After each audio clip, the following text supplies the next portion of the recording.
Well, welcome back everyone to another Vibrant Music Teacher Chat. It is so fantastic to be back with you again today, and I hope you're having a great day. Um, we are going to be chatting about superpowers today, which is super exciting, and I have a special guest who's going to come on to talk about that. But before I get to any of that, I want to let you know about our schedule for these chats since they are so new. So you can find chats here on the channel on Mondays at 2, Wednesdays at 3, and Fridays at 2. That's Dublin time, so you will have to do a bit of time zone conversion if you need to for your time zone. And I hope that you can join us live. If you are joining us live right now, add in your highs and hellos in the chat and let us know if you have any questions about online teaching generally, more general teaching questions, or for our guest as we go through. Now, let me introduce you to our guest today. She is a fantastic teacher from over in Canada, and she is normally a teacher who travels to students' homes, so she has a lot of insights in that area. However, right now she's teaching online and still being as creative as ever.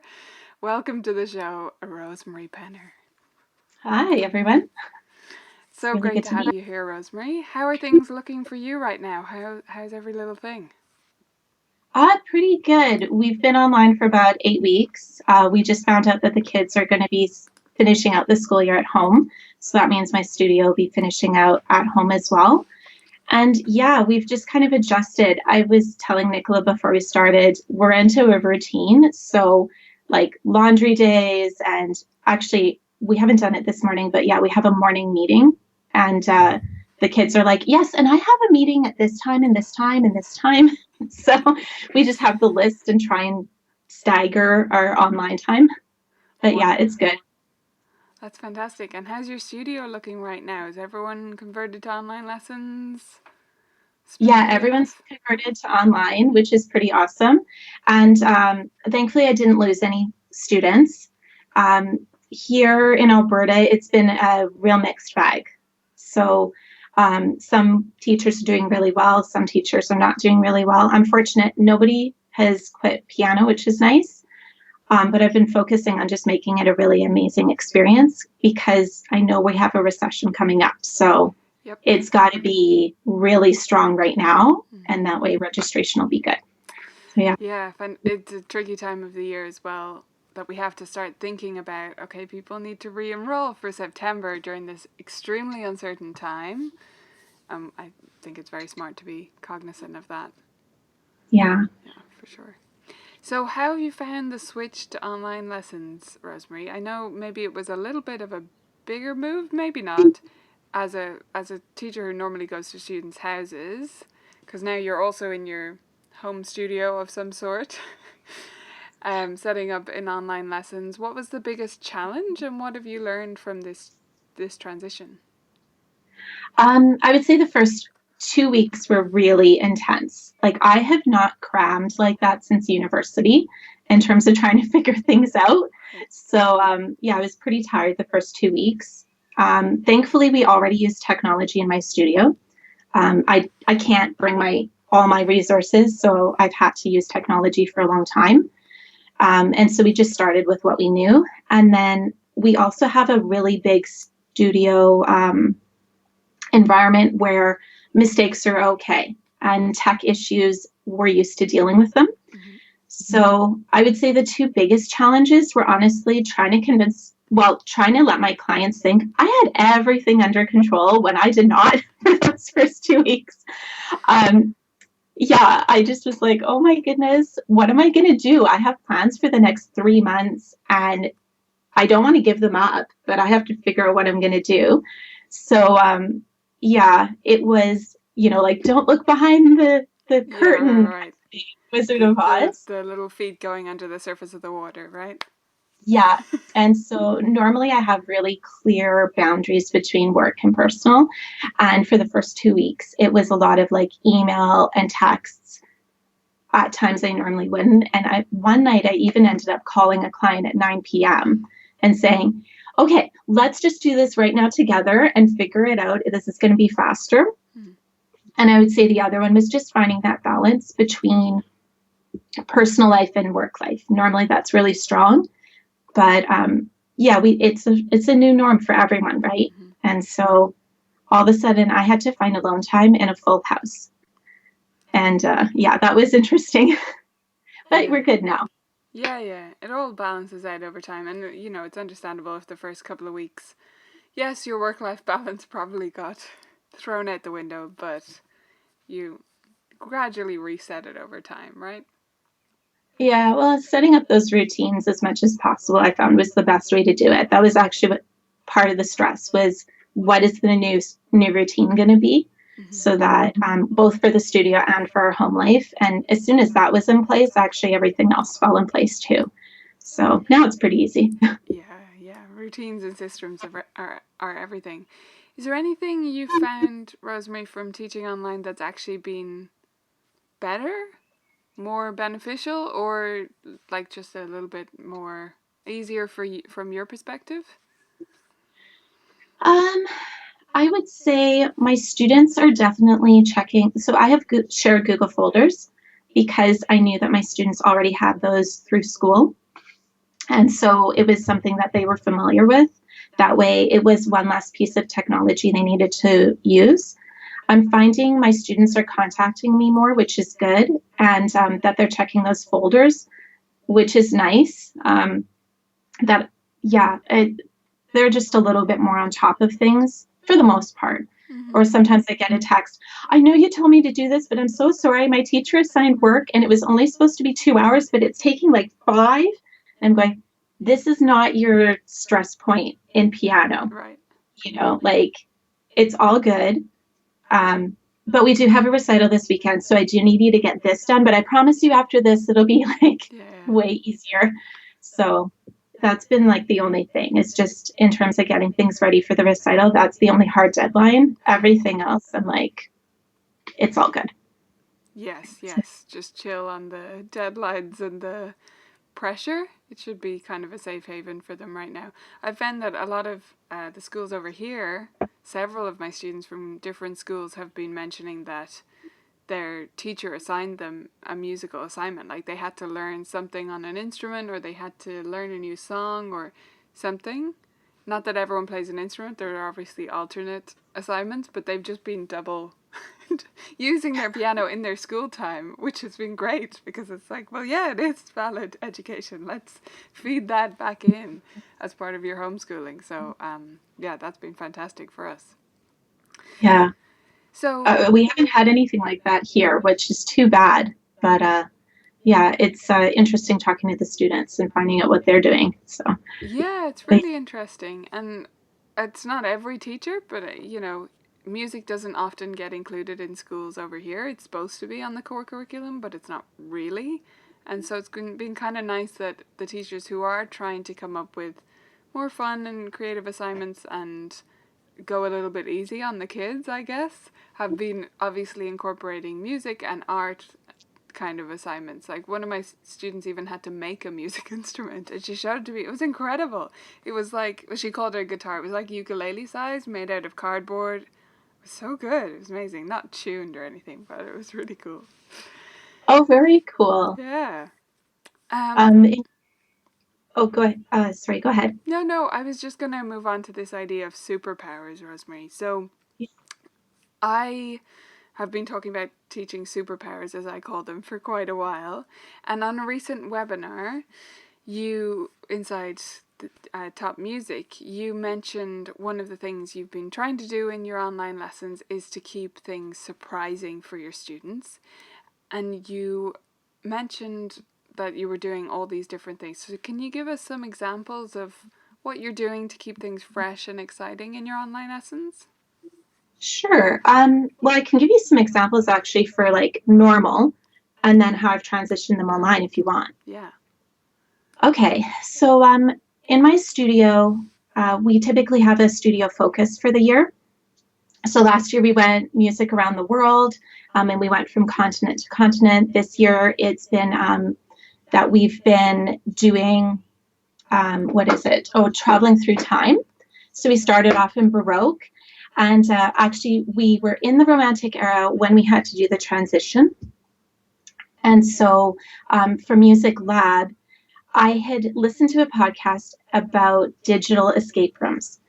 And this is how things end up happening in my studio. I hear something or I read it and I go, oh my goodness, I have to do that. Right. And so I had made this digital escape room. And I kid you not, 2 weeks after, we had to move online. And I went, oh, thank goodness, there is one thing I do not need to deal with, Right. because none of my students needed any apps. It was all online. They didn't need anything special. So that worked out actually really well. That was just a happy coincidence. And now we're in the 20th century, so that'll be fun. And we switch every 2 months. And it's long enough. So I have special needs students in my studio, but I also have overscheduled students and then kind of everything in between. And 2 months for us is long enough that they can get into a topic, but not long enough that they get bored. And the parents like that and the students like that. So that's why we do 2 months. In terms of warm-ups, we haven't gotten off the bench quite yet in online lessons, but that's next week. So we've been kind of adding things online, but usually I try and make warm-ups off the bench and have an element of improvisation so that whatever we're doing, it doesn't matter what they're playing in lesson, I can take it back to the improvisation and what we were doing. And typically I try and make it relate to whatever we're studying. In terms of composing, so I've done this lots of different ways. We started off with worksheets like most teachers do. And then I went, well, I want to do more than that. So we've done it with dice where we rolled the dice and that became our melody. And then we had to figure out the chords. That was surprisingly hard. That did not work very well. So we only did that 1 year. Yeah. We've done it with chord progressions where I just play chord progressions or get them to try them and say, okay, what one do you like the best? Write a song in a key that you have not played in yet this year so that we can get that in there. Or even like this year was accompaniment patterns for my more advanced students. It was a combination of chord progression, key you haven't done, and then an accompaniment pattern. So they've actually written songs that are harder than what they normally play. It's kind of above their level.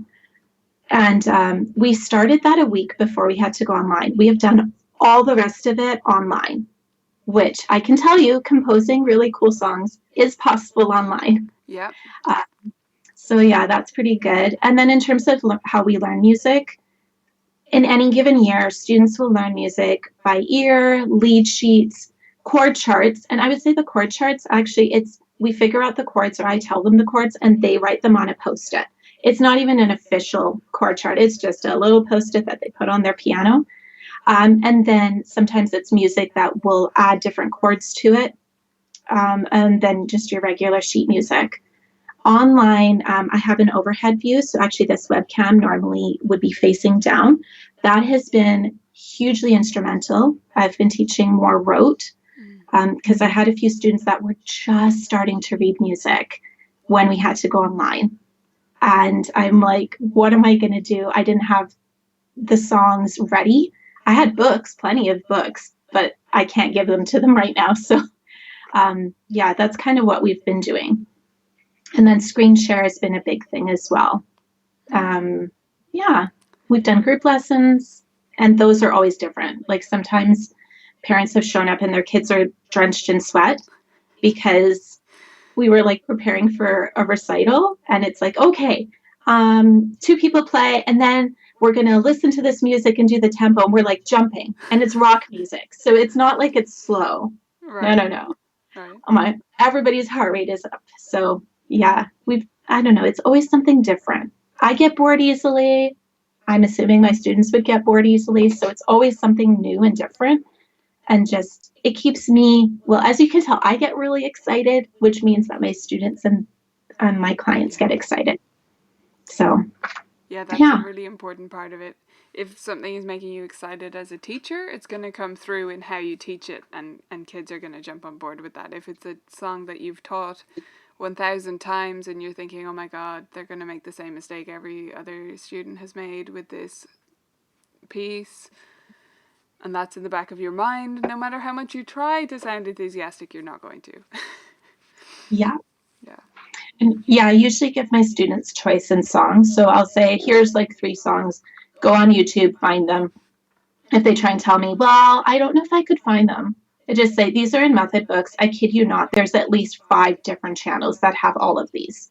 I'm not going to tell you which because you're just going to type it in and it will show up like 10 videos of just that one song. So, Yeah. yeah, I mean, and then actually apps, we've started using apps in online lessons as well. So that's been very cool. Okay. Even for stuff like key signatures, that's what I was doing with one of my students yesterday. And I had to type it in, but yeah, it was fun. I don't know. Cool. There's always So something new. I know teachers will ask, what app were you using for that? Was it Tenuto or something like that? Or I tried out a new one. It was Music Flash Class. oh, right. Okay. So Cool. that one was recommended by Carly. She's doing all the online stuff. She has the course. McDonald. No. Um, oh, and of course, I can't remember her name. If Okay. somebody Don't knows, worry. just put it in the chat. Anyways, she had recommended that one, and yeah, it's fabulous. I liked it, but Tenuto would work really well as well. This one was for key signatures. Carly Walton, yes, All that's it. right. Great. Thank you, Kathy. Awesome. And so, yeah, you and you can get it that it does the if the student makes a mistake, it'll make them go through those mistakes again, Oh, yeah. so Yeah. that they have to review it. Yeah. Yeah, Yeah. it leaves out the ones they already know. Yeah. Smart. Awesome. So one of the things you said about these surprises in this webinar that we were on was about how you know that you knew you had to maintain that in your online lessons because you know that that's one of the main reasons parents choose you as a teacher or stay with you as a teacher, that they really are invested in the fact that you always have something different. So can you explain a bit more about that approach or having something different and how you came to know that parents valued that in you as a teacher? Well, so my teaching style, I think, like many people, it's changed over time, and so it actually goes back to when I was a school teacher. So one of the schools I worked for, we were expected to do creative things within the studio or within the classroom. But the last school I worked at, I actually had no clue that my priorities had changed after the twins were born until I went back to work after maternity leave. And the school actually point blank told me at one point that I was supposed to put the school ahead of my family. And this is when I was working 60 plus hours. I wasn't the mother I wanted to be. I wasn't the wife I wanted to be. And I certainly wasn't the teacher that I knew I could be. And I was just exhausted. And so we talked about it and I stayed home. And I promised myself that I would not go back into teaching if it meant that I was doing this kind of stuff again, that it was major hours and that I couldn't be there for my family or even my personal health the way that I wanted. And so I think once I started teaching piano, I realized very quickly that, yeah, it's easy to get into that not having the balance between the two. And I didn't want to ever reach a point where I didn't enjoy what I was doing. And so it's been a lot of reading stuff like on your blog and other blogs and getting great ideas so that I can incorporate and just keeping that excitement alive. And then in terms of my special needs approach, I actually thought everybody did what I do. I had no clue until I had a client tell me that a lot of extracurricular activities within our city, I can't speak for other areas, but particularly in our city, if you have a special needs child, you either aren't allowed to get into the program or they would say, okay, they can come. But then the first time that the kid had a bad day, oh, no, they got to go. And some of them even wouldn't refund, even if it Wow. was like partway through. And whereas I've always told these parents, you know what, we're going to have bad days and that's okay. Like we'll figure it out. And so, yeah, it's been kind of learning my superpowers, I guess you could say, over time. And then when parents say things, and I do surveys every year. And one year I overhauled my website and then I did the survey and I went, oh my goodness, they match. This is perfect. I couldn't believe that actually some of the exact wording that I had chosen for my site was what my clients were saying. So yeah, it's definitely checking in with your clients. They will tell you what your superpowers are. I do a 2-question survey every year, and yeah, they will tell you what they think you offer and what they think you really excel at if you just ask them. Right. So, That is so valuable in terms of asking that. I mean, it's amazing that you're already so aligned with what you expected them to say or what you were communicating and what they came back with. If there was a misalignment there, you would have caught it, obviously. What are your 2 questions in your 2-question survey, or does it change every year? so the first question is, I want you to pretend you're talking to a friend. What would you say about your experience? And then the second question is, based on this year, what do you think? What would you like to change for next year? Or what ideas do you have that you think would make things better?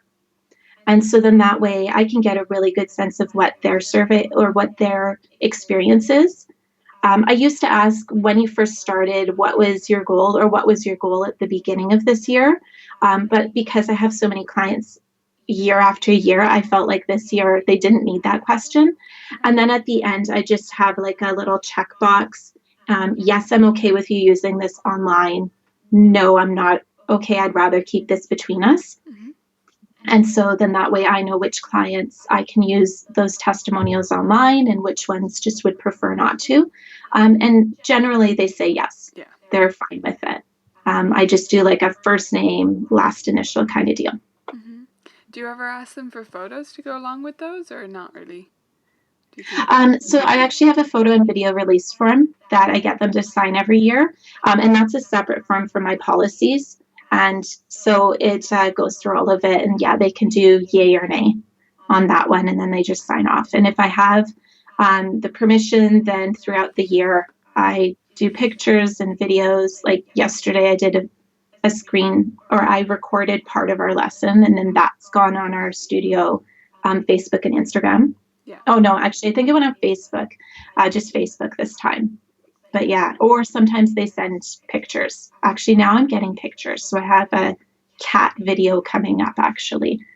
Um, my student was trying to record her intro as our backup plan for our recital, and her cat kept meowing all the time, right like in the middle of the introduction. So the mom took a video of the cat and she's like, "Hi, this is Mr. Rose. I like to get into everything when I'm not supposed to.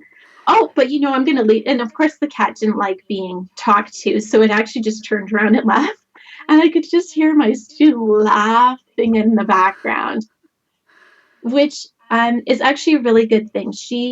One of the things we've worked on in the last few years is perfectionism. That's a real difficulty for her. And so the fact that she was able to laugh about the fact that there was mistakes in those videos is actually a really, really big deal. That's a huge growth thing for her. So not only do I get to pay my cat tax, but my student has learned an important life lesson. She's applying it. So yeah. Yeah, that's awesome. It's something definitely several students of mine struggle with, the perfectionism element and always wanting things to be right. Even on the first playing of a piece and things like that, it tends to crop up in piano lessons for kids that have that tendency. What have Yeah. you done to work on that with her? Anything in particular that's helped, or just steady reinforcement? Lots of reinforcement, but actually at one point it was she was getting so stressed out that we actually stepped away from all music and all written music and we just improvised. And I told her, I said, okay, we're going to do this for a little bit. And there are no wrong notes. Mm-hmm. There are some notes that are going to sound better and there are some notes that are not going to sound as good. But even the ones that don't sound as good, I promise you, if you just keep going up or down, half steps or half tones, however you want to call it, I promise it'll sound better. Mm-hmm. And so we actually did that for a while. And then when she makes a mistake, now I can tell her, okay, let's change that note. But at the time I would go, okay, well, okay, yeah, it was different than what was written, but what do you think? Did it sound pretty good? Mm-hmm. Did you like it? And I just say, I mean, look, that's what the composer was doing when they wrote this music. Yeah. It wasn't like they just wrote it and the notes were right there. Um, and because I compose as well, I can say, look, I can tell you as a composer myself that that's not the case, Mm-hmm. right? Like we don't have it all perfect right off the bat. Mm-hmm. So, but yeah, it took a few years, a lot of positive reinforcement. I would say that's the big one. Yeah. And just Time. time. Yeah. Yeah. Yeah. So you mentioned that you're very accepting of students with special needs or learning differences, which is fantastic. Um, what have you found in terms of your approach? What has worked well? I know it's different with every student, but do you have any general things that you do that you think are helpful for those students? Well, so my background is actually, I have a teaching degree and my minor was special needs education. So Nice. that's the background that I come from. I would say with new clients, I'm very, I'm really blunt almost, I guess you could say. I had for a few years there where I had at least one client a year. Well, usually it was one client a year would drop lessons within a few months. And I realized after I looked back, I'm like, oh, those aren't the right clients. So I tend to be really clear in terms of what we do in the studio. For special needs students, I really stress that we're going to be a team that will work together. So I don't think a lot of people understand, and I certainly hadn't realized the extent that those parents have to advocate for their kids. And I don't mean just like once or twice a year, Yeah. but some of them they have to advocate for their kids on a weekly, if not daily basis with the schools in order to get the resources that their kids need.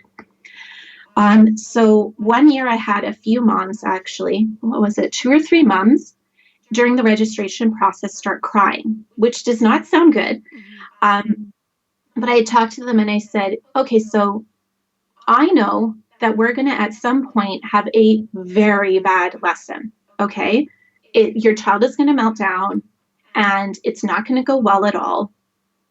I'm letting you know that's okay. We're going to figure it out. You and I will talk and we will figure out what we can do to move forward. I'm not giving up on your child. And I remember their shoulders just dropping. Like you could visibly see their shoulders drop and they burst into tears, which I was surprised about. But it's because finally there was somebody who was saying, it's okay if your kid doesn't hold it together every lesson. Sometimes their kids, it's not even anything from piano. It's they've been holding it together all day at school so that they don't get in trouble there. And they're just exhausted Yeah. and their ability to deal with things by the time that they get home and they have piano lessons with me is completely gone. Um, so yeah, I just tell them, look, we'll be working with a lot of social skills and life skills. So, for example, one of my students a few years ago, she had a neurological processing disorder, or as her mom put it, yes, you spent 30 minutes going through this very small section of music with her, but by the time that you walked to your vehicle, before you even left our driveway, she's forgotten it. So that's how severe the short term to long term memory issue is for her. So with her, it's been a lot of, oh, I feel like sometimes parents of non Yeah. special needs need to hear that too. It's true. Yeah. I tend to do that with a lot of parents if I feel like they need the encouragement. And I would say actually right now is they need the encouragement. So, but yeah, special needs students, you just try things that work, right? Whatever works, you just do it and talk with the parents and see if the child's team, usually they have a whole team, see if there's any strategies that they're using or goals. And then if you can build those into piano lessons, the parents just think well, I mean, they just think you're amazing, right? Yeah. So, yeah. Yeah. That's really valuable advice. And it's so true. If you bring the parents in, not only by being upfront with them straight away that you're saying, I'm not going to give up on your child. I mean, that's so powerful when they are experiencing teachers who have the best intentions, probably, but have 30 kids.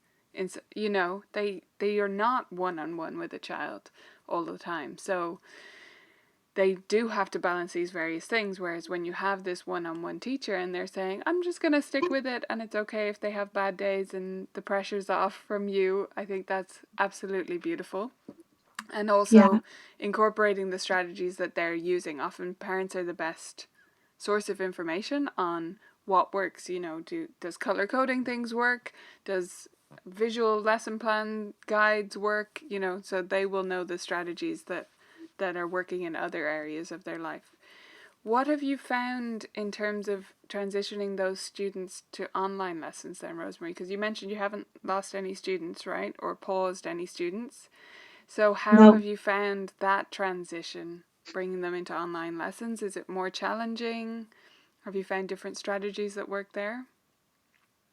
So in terms of that, what my students, we've already done FaceTime lessons. So for example, in the winter, if it wasn't safe for me to be traveling to their home or if somebody was sick, I do have one family that they're immune compromised, a few members of the family, so we tend to be pretty careful there. Mm-hmm. And for that, yeah, the FaceTime, that actually helped a lot. And being able to do it, especially if you have students that have rigidity in their thinking. So, for example, Miss Rosemarie comes to my house. That's when we have piano lessons. We don't have piano lessons if I'm only seeing her like this. So, if you have a student that is doing that, you might need to just spend a few lessons where you're not necessarily doing piano, but that you're just focused on building up that relationship in a new environment because they need to make that link Mm-hmm. that, okay, yes, this is Miss Rosemarie. Yes, she's on a screen, not in person. That's okay. And just building that up with them. Um, so, yeah, I would say definitely keep in contact with the parents. Let them know the first few lessons are probably going to be pretty rough, and that's going to be okay. You'll notice I say that's okay a lot. Yeah. Um, I need them to, we have, yeah, an environment where personal quirks and stuff in my studio, they're actually just completely normal. Mm-hmm. And so, for example, like a few years ago, we had a recital, and one of my students that's on the autism spectrum, he made a mistake as he was playing, and I was so proud of him. He kept going. That had been really, really hard for him. But he got to the end of the song, 14 years old, turns over to the audience, and he says, I'm really sorry, but I made a mistake. I have to do this again. And everybody just kind of laughed. And then he played, and they gave him a huge applause Yeah. at the end. Like nobody batted an eye.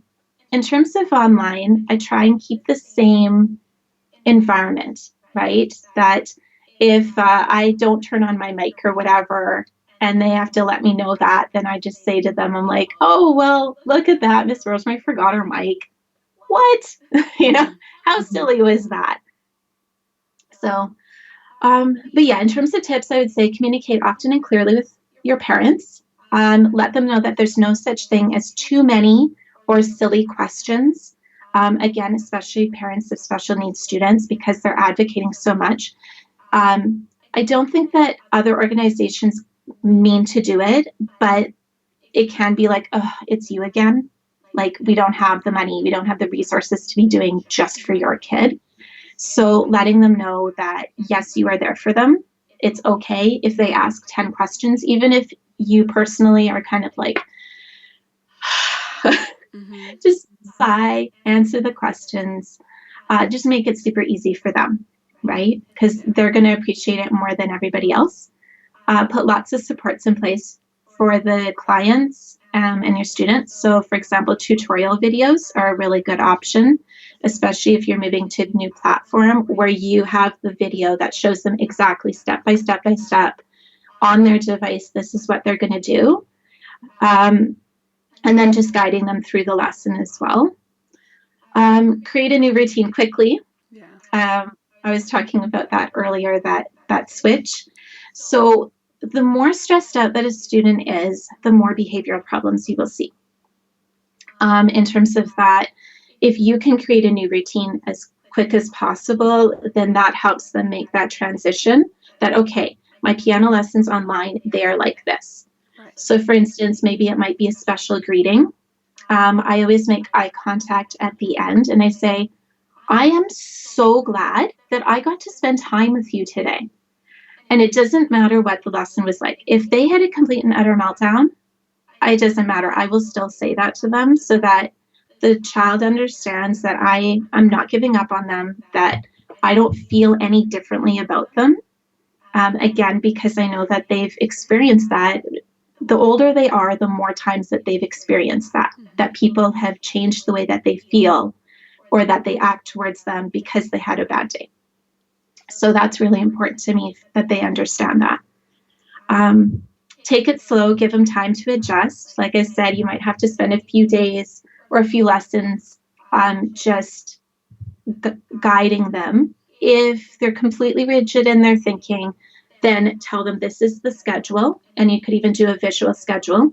Or if it's not completely rigid, you can say, you know what, I know this is a new way of doing things. Would you like to do this activity or this activity? And pick two things they really love, but don't give them more than two choices. Right. And if they say, I don't know, then just choose one of them. Yeah. That way they feel like they have more control over the situation. That again reduces the behavioral issues that you might see. And then really, really listen. So not just to their words, but their body language. When I go into my students' home, I can typically tell if it's been a good day or a bad day at school right off the bat. Yeah. And that's whether they're my special needs students or not. But the way I was trained, we are always looking for the antecedent of the behavior rather than always focusing on the consequence. Mm-hmm. So if they're having a bad day, then we might not start with piano right away. We might just talk about how their day was. And if they want to talk about, one of my students is obsessed with dinosaurs. And at one point it was sharks. So we end up talking about that. And then we go into piano. But just to kind of provide that really safe space. And then talk to the parents afterwards, whether you're phoning, emailing. In my studio, we do text back and forth. I know some teachers don't like doing that. I just don't